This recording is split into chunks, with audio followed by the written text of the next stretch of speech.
নমস্কার, ভারতীয় রেল পরিষেবা কেন্দ্রে স্বাগত। হ্যালো। হ্যাঁ বলুন স্যার, আপনি কে বলছেন? পরিচয়টাকে দিন। হ্যাঁ, আমি বাপ্পি বলছি। হ্যাঁ বলুন। বলি আমার রেল নিয়ে কয়েকটা কমপ্লেন ছিল, বলি যদি একটুকু সময় নিয়ে শুনতেন। হ্যাঁ বলুন, আপনার কি কমপ্লেন আছে? বলছিলাম আমার ওই দিল্লি যাবার টিকিট কাটা ছিল, আর তো ট্রেনটা ক্যান্সেল হয়ে গেছে, তো রেল ডিপার্টমেন্ট পুরো টাকাটাই আমার অ্যাকাউন্টে ফেরত দিয়ে দিয়েছে। তো আপনি তো আপনার পুরো টাকাটাই ফেরত পেয়ে গেছেন, তাহলে কিসের কমপ্লেন? না মানে আমি যদি দুদিন আগে মনে করুন আমার ট্রেনটা মানে টিকিটটা যদি ক্যান্সেল করতাম, তো তাহলে কি আপনি আমাকে পুরো টাকাটা ফেরত দিতেন? তখন তো আপনি ক্যান্সেলেশন চার্জ 20% কাটিয়ে তারপরে বাকি টাকাটা ফেরত দিতেন। তাহলে আপনারা যখন ট্রেনটা ক্যান্সেল করলেন, তাহলে আমাকে 20% টাকা কেন বেশি দিবেন নাই? না, আমাদের ট্রেনের ডিপার্টমেন্টে তো এরকম কোনো নিয়ম নেই স্যার। হ্যাঁ, আমার তো কমপ্লেনটা ওইখানে। বলি নিয়ম নাই তো তাহলে নিয়ম করুন। যাত্রীদের জন্য একরকম নিয়ম আর আপনাদের নিজেদের জন্য একরকম নিয়ম, এটা তো ঠিক নয়। বলি আরেকটা কথা, বলি সেদিন আমি লোকাল ট্রেনের টিকিট কেটে পরে আর এক্সপ্রেস ট্রেনে চেপে গেছিলাম। আর মানে বর্ধমানে আমার একজন বন্ধু ভর্তি ছিল, তো লোকাল ট্রেনের টিকিট কেটেছিলাম, তো ট্রেনটা ফেল করে গেলাম। তো তাড়াতাড়ি যাবার ছিল, তার জন্য এক্সপ্রেস ট্রেনে চেপে গেলাম, তো আমাকে 250 টাকা ফাইন করে দিলে গিয়া। হ্যাঁ, তো সে তো করবেই। লোকাল ট্রেনের টিকিট কেটে এক্সপ্রেস ট্রেনে চেপে আপনি কম সময়ে যাবেন, তো সেটা তো ফাইন দিতেই হবে। হ্যাঁ, নিশ্চয়ই দিব, নিশ্চয়ই দিব, কেন দিব নাই? কিন্তু যখন আপনাদের এক্সপ্রেস ট্রেন লোকাল ট্রেনের থেকেও আস্তে আস্তে যাবে, সিগন্যালে ঘন্টার পর ঘন্টা দাঁড়াই থাকবে, 10 ঘন্টার সময়ের ট্রেন 15 ঘন্টায় পৌঁছাবে, বলি তখন আপনারা প্যাসেঞ্জারকে ফাইন দিবেন তো? আমি তো আগেই বললাম স্যার, আমাদের এরকম কোনো নিয়ম নেই। আর তাছাড়া লাইনের সমস্যা হলে দেরি তো হতেই পারে। ই বাবারি, বেশ বইছেন মশাই। বলি আপনাদের সমস্যাটাই সমস্যা, আর আমাদের সমস্যাটার কোনো দাম নাই। বেশ ব্যবসা খুলেছেন মশাই আপনারা। আচ্ছা, আরে একটা কথা বলুন দেখি। বলি বেশি টাকা রোজগার করার জন্য আপনারা ট্রেনের সিট গুলা খুব ব্ল্যাক করে দিচ্ছেন। কি বলতে চাইছেন? সিট ব্ল্যাক করা হচ্ছে মানে?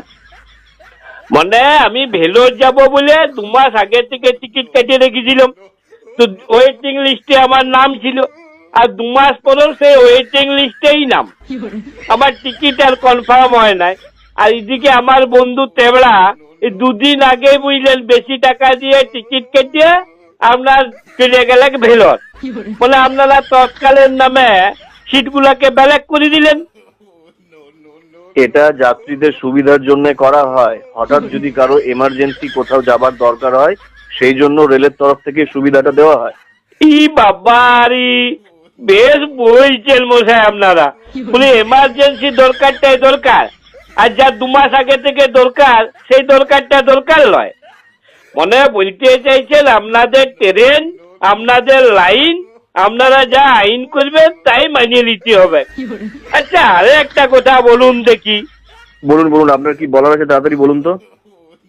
বলি ওই রাস্তা দিয়ে বটবটিতে যেতে যেতে ওই লেভেল ক্রসিং এ আটকে পড়ে দেখেছি আপনাদের ওই বড় বড় সাইন বোর্ডে বড় বড় সব ফাঁকি লেখা আছে যে যদি কেউ রেল গেট ভেঙিয়ে দেয়, যদি কেউ রেল গেট খুলিয়ে দেয়, যদি কেউ কর্তব্যে বাধা দেয়, তাহলে তার জরিমানা হইতে পারে, জেল হইতে পারে, জেল জরিমানা দুটাই হইতে পারে। কিন্তু আপনাদের লেভেল ক্রসিং এ মনে করুন কেউ যদি দাঁড়াই পড়ে, কোনো অ্যাম্বুলেন্সে মর রুগী যদি মরিয়ে যায়, তাহলে আপনারা তাদের পরিবারকে চাকরি দিবেন না দিবেন নাই, বা কি ক্ষতিপূরণ দিবেন, সে সকল তো কিছু লেখা নাই। দেখুন, ট্রেন নিজের ট্র্যাকে চলে, তাই ট্রেন যাতায়াতের সময় ট্রেনের ট্র্যাক কিন্তু ক্লিয়ার রাখতেই হবে। ই বাবারি, বেশ বলছেন মশাই আপনি। তার মানে আপনি বলতে চাইছেন অ্যাম্বুলেন্সটা মাঠের আড়িয়ে চলে নাকি? নাকি অ্যাম্বুলেন্সটা রাস্তায় চলার জন্য ট্যাক্স দেয় না?